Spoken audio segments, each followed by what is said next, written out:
Hello everyone. आपका अपने YouTube channel English lovers with Bablesh sir में बहुत बहुत स्वागत है।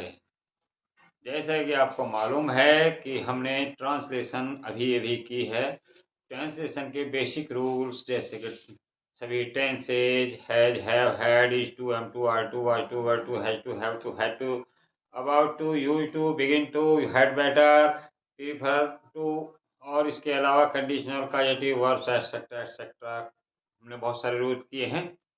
उन रूल्स को करने के बाद हम बेसिक ही चल रहे थे। अब हम आपको आते हैं ग्रामर की ओर। ग्रामर की ओर आते हैं। ग्रामर में हम शुरू करते हैं। ग्रामर में हमारा सबसे पहला टॉपिक होगा ऑब्जेक्ट। क्योंकि हम जो आगे टॉपिक करने जा रहे हैं इसके बाद उसके लिए ये जानना जरूरी है कि ऑब्जेक्ट क्या होता है, कैसे ऑब्जेक्ट का पता चलता है, ये बताना बहुत जरूरी है। तो इसलिए वीडियो के अंत तक बने रहिए। देखिए ऑब्जेक्ट क्या होता है, कैसे कैसे उसका प्रयोग करते हैं, उसका यूज किस तरह होना है, वो हम देखते हैं। वीडियो के लास्ट तक बने रहिए। देखते हैं ऑब्जेक्ट क्या है, क्या कार्य करता है, कैसे इसका यूज होता है, वो सब देखना है। ठीक है, आइए वीडियो में बढ़ते हैं आगे की ओर। और ऑब्जेक्ट, आज का टॉपिक हमारा ऑब्जेक्ट। ऑब्जेक्ट यानी कर्म। क्या होता है कि सब्जेक्ट जिस कार्य को भी करता है, सब्जेक्ट करता है यानी कि जिस कार्य को भी करता है वो कार्य ऑब्जेक्ट कहलाता है। वो कार्य ऑब्जेक्ट कहलाता है। कार्य करना नहीं, केवल कार्य ऑब्जेक्ट कहलाता है। और किसके लिए करता है वो भी ऑब्जेक्ट कहलाता है। तो अब देखते हैं कि कैसे ऑब्जेक्ट का करना है, हमें पता लगाना है क्या करना है। तो ऑब्जेक्ट का पता लगाने के लिए हम व्हाट और होम से वर्ब को प्रश्न करते हैं। ऑब्जेक्ट का पता लगाने के लिए हम वर्ब को प्रश्न करते हैं। किससे? व्हाट और होम से। व्हाट और होम से हम प्रश्न करते हैं। उत्तर में जो शब्द आता है ऑब्जेक्ट होता है। बस इतना इजी है। कैसे? व्हाट से डायरेक्ट ऑब्जेक्ट का पता चलता है। व्हाट से डायरेक्ट ऑब्जेक्ट का पता चलता है और होम से इनडायरेक्ट ऑब्जेक्ट का पता चलता है। कैसे चलता है वो भी देखते हैं। सबसे पहले देखते हैं, उससे पहले कि हम ऑब्जेक्ट कितने प्रकार के होते हैं। ऑब्जेक्ट कितने प्रकार के होते हैं? दो प्रकार के, इनडायरेक्ट ऑब्जेक्ट और डायरेक्ट ऑब्जेक्ट। इनडायरेक्ट ऑब्जेक्ट और डायरेक्ट ऑब्जेक्ट, दो प्रकार के ऑब्जेक्ट होते हैं। इनडायरेक्ट ऑब्जेक्ट हमेशा हमारे सजीव ऑब्जेक्ट आते हैं और डायरेक्ट ऑब्जेक्ट में आते हैं निर्जीव ऑब्जेक्ट। इनडायरेक्ट में सजीव और डायरेक्ट में निर्जीव ऑब्जेक्ट आ जाते हैं हमारे। ठीक है, मेनली यही आते हैं। तो ऑब्जेक्ट के लिए क्या करते हैं? दो ऑब्जेक्ट है ना हमारे, डायरेक्ट और इनडायरेक्ट। तो इनडायरेक्ट ऑब्जेक्ट को डायरेक्ट ऑब्जेक्ट के पहले लगाना चाहिए, यानी कि इनडायरेक्ट ऑब्जेक्ट को पहले और डायरेक्ट को बाद में लगाना चाहिए। इसीलिए हमने पहले इनडायरेक्ट लिखा है, बाद में डायरेक्ट।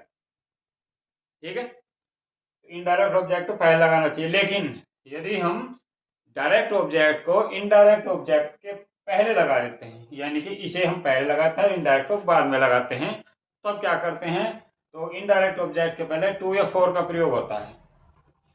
क्या होता है? टू या फोर का प्रयोग करते हैं। अगर हम इनडायरेक्ट ऑब्जेक्ट को बाद में और डायरेक्ट को पहले लगा देते हैं तो इनडायरेक्ट ऑब्जेक्ट से पहले टू या फोर का प्रयोग करते हैं। अब कैसे कैसे हर एक को एक एक करके देखते चलते हैं। देखिए कैसे है। हमारा यह है पहला सेंटेंस है, ही सोल्ड हिज हाउस। उसने अपना मकान बेच दिया। तो हम उन्हें क्या कहा कि वाट से डायरेक्ट ऑब्जेक्ट का पता चलता है। वाट से किसका? डायरेक्ट ऑब्जेक्ट का। डायरेक्ट ऑब्जेक्ट यानी कि निर्जीव का। वाट से निर्जीव का पता चलेगा, वो डायरेक्ट ऑब्जेक्ट होगा। तो वाट से करके देखें, उसने क्या बेच दिया? His house. हाउस बेच दिया ना। क्या से पता चला? वाट। वाट सोल्ड क्या बेच दिया? मकान। तो हाउस हमारा ऑब्जेक्ट हुआ, अर्थात कौन सा? इनडायरेक्ट ऑब्जेक्ट नहीं होकर डायरेक्ट ऑब्जेक्ट हुआ, क्योंकि निर्जीव वाट से पता चला है। दूसरा सेंटेंस देखिए, ही कॉल्ड मी। उसने मुझे बुलाया। क्या बुलाया? नहीं पता चलेगा। होम से किसको बुलाया? किसको बुलाया? मुझे। किसे बुलाया? मुझे। तो ऑब्जेक्ट क्या हुआ? मी। मी हुआ कैसा? सजीव। होम से पता चला है सजीव है, इनडायरेक्ट ऑब्जेक्ट कहलाएगा। वाट से पता चला डायरेक्ट और होम से पता चलेगा इनडायरेक्ट। ये है आपका ऑब्जेक्ट पता लगाने का के। अगर दोनों में से किसी ही पता चल जाए तो आपको पता चल गया कि ये ऑब्जेक्ट है हमारा। बस ये क्लियर है।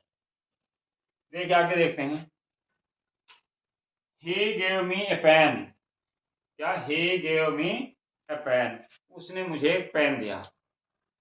वर्ड से देखें, क्या दिया, पेन है, किसको दिया, होम, किसको दिया, मुझे। दोनों ऑब्जेक्ट हैं, यानी कि एक वाक्य में दोनों ऑब्जेक्ट हैं। अगर किसी वाक्य में एक ऑब्जेक्ट हो सकता है, दो भी हो सकते हैं, लेकिन दो से अधिक नहीं होंगे। या हो सकता है कि ऑब्जेक्ट बिल्कुल भी ना हो, या तो एक होगा या दो होगा या कोई नहीं होगा, लेकिन दो से ज्यादा नहीं होते। तो हमें क्या है, इससे दोनों से पता चला, तो इसका अर्थ है कि इस वाक्य में दोनों ऑब्जेक्ट हैं। और ऑब्जेक्ट के लिए आगे बढ़ते हैं। देखो, उसने एक पत्र लिखा, she wrote her brother a letter, उसने अपने भाई को एक पत्र लिखा। किसे लिखा, क्या लिखा, लेटर, पत्र लिखा। व्हाट्सएप पता चल गया, किसको लिखा, हर ब्रदर, अपने भाई को लिखा। अभी इधर मत देखिए, पहले इधर देखिए, दोनों ऑब्जेक्ट हो गए, क्लियर है। Mister Rajput teaches English, mister Rajput हमें इंग्लिश पढ़ाते हैं। क्या पढ़ाते हैं, इंग्लिश। होम, किसको पढ़ाते हैं, हमें। दोनों से पता चल गया, वाट से भी और होम से भी, तो दो ऑब्जेक्ट हो गए। She bought me a phone, उसने मेरे लिए पेन खरीदा। वाट, क्या खरीदा, फोन, फोन खरीदा। और किसको खरीदा, किसके लिए, मेरे लिए। किसको खरीदा, मेरे लिए तो खरीदा गया। तो ये दोनों ऑब्जेक्ट हो गए, यानी कि एक वाक्य में एक एक ऑब्जेक्ट है। पता कैसे चलेगा, वाट और होम से ऑब्जेक्ट का। वाट से पता चल रहा है तो डायरेक्ट ऑब्जेक्ट है, और होम से पता चल रहा है तो इनडायरेक्ट ऑब्जेक्ट है। कोई भी हो, है ऑब्जेक्ट ही। अब ये हम ऑब्जेक्ट का थोड़ा सा ऑर्डर, क्रम चेंज करने को आ जाता है। देखने को मिलता है कि कहाँ सेंटेंस किस तरह से यूज हो रहा है ऑब्जेक्ट में। ठीक है, कैसे, जैसे सेंटेंस, इसमें दो ऑब्जेक्ट है आपका। ही गेव मी अ पेन, उसने मुझे एक पेन दिया। अगर हम इनका ऑब्जेक्ट क्रम चेंज करते हैं, सीरियल, कैसे, पेन को पहले ले लेते हैं और मी को बाद में, तो क्या करते हैं, he gave a pen, pen पहले लिया, मी बाद में आ गया। जैसे ही ये मी बाद में आएगा तो इससे पहले टू लग जाएगा। क्या, इससे पहले टू लग जाएगा, क्यों, क्योंकि यहाँ लिख दिया है, पहले देखिए, यदि डायरेक्ट ऑब्जेक्ट को पहले इनडायरेक्ट ऑब्जेक्ट से पहले लगाते हैं, तो इनडायरेक्ट ऑब्जेक्ट से पहले टू या फोर का प्रयोग करते हैं। तो मी आया बाद में, इनडायरेक्ट ऑब्जेक्ट बाद में, तो टू, प्रीपोजिशन का काम हो गया, प्रीपोजिशन आ गया। नेक्स्ट सेंटेंस देखिए, सी रोट हर ब्रदर लेटर, उसने अपने भाई के लिए एक पत्र लिखा। अपने भाई को पत्र लिख दिया, को, अपने भाई को। तो लेटर पहले लिया, ब्रदर बाद में किया था। सी रोट हर लेटर शुरू में लगा दिया। अब हर ब्रदर जैसे ही बाद में जाएगा तो उससे पहले टू लग गया। She wrote a letter to her brother. Next sentence, Mister Rajput teaches us English, इसमें क्या था, अस पहले है, इंग्लिश बाद में है, यानी कि डायरेक्ट ऑब्जेक्ट बाद में, तो डायरेक्ट को पहले रखेंगे। कैसे रखते हैं, मिस्टर राजपूत टीचेज इंग्लिश, और अस बाद में गया तो उससे पहले टू लगा दिया गया। He bought me A phone, उसने मेरे लिए फोन खरीदा। तो ये क्या किया, फोन को पहले लिया, मी को बाद में। He bought a pen for me, यानी कि जहां लिए का अर्थ निकलेगा, मेरे लिए ये काम हुआ, तो वहां तो लगानी हमें फोर, वरना टू का प्रयोग हुआ। फोर बहुत कम यूज होते हैं, अधिकतर क्या का होता है यूज, टू का। तो हमने आपको बताया है कि ऑब्जेक्ट दो प्रकार के होते हैं, डायरेक्ट और इनडायरेक्ट। ऑब्जेक्ट का पता कैसे लगाते हैं, व्हाट और whom से, व्हाट और whom से। और दोनों ऑब्जेक्ट अगर किसी सेंटेंस में है तो इनडायरेक्ट को पहले रखिए, डायरेक्ट को बाद में। यदि इनडायरेक्ट ऑब्जेक्ट को बाद में रखते हैं तो उससे पहले टू का प्रयोग करते हैं, और लिए का अर्थ निकलता है तो हम फोर का प्रयोग करते हैं। अगला टॉपिक कराने के लिए हमें ये बहुत ज़्यादा जरूरी था बताना, ताकि आपको कोई प्रॉब्लम ना आए। इसीलिए हमने ये किया है, सेंटेंस आपको बताए हैं कि ऑब्जेक्ट क्या होता है, what is an object. Object के बारे में हमने आपको बताने के बाद तब आगे बढ़ेंगे नेक्स्ट टॉपिक पर। अगर आपको ये सब कुछ अच्छा लगा हो तो वीडियो को लाइक कीजिए, कमेंट कीजिए, शेयर कीजिए, और जिसकी कोई प्रॉब्लम हो, कुछ भी क्लियर ना हुआ हो, वो कमेंट कीजिए।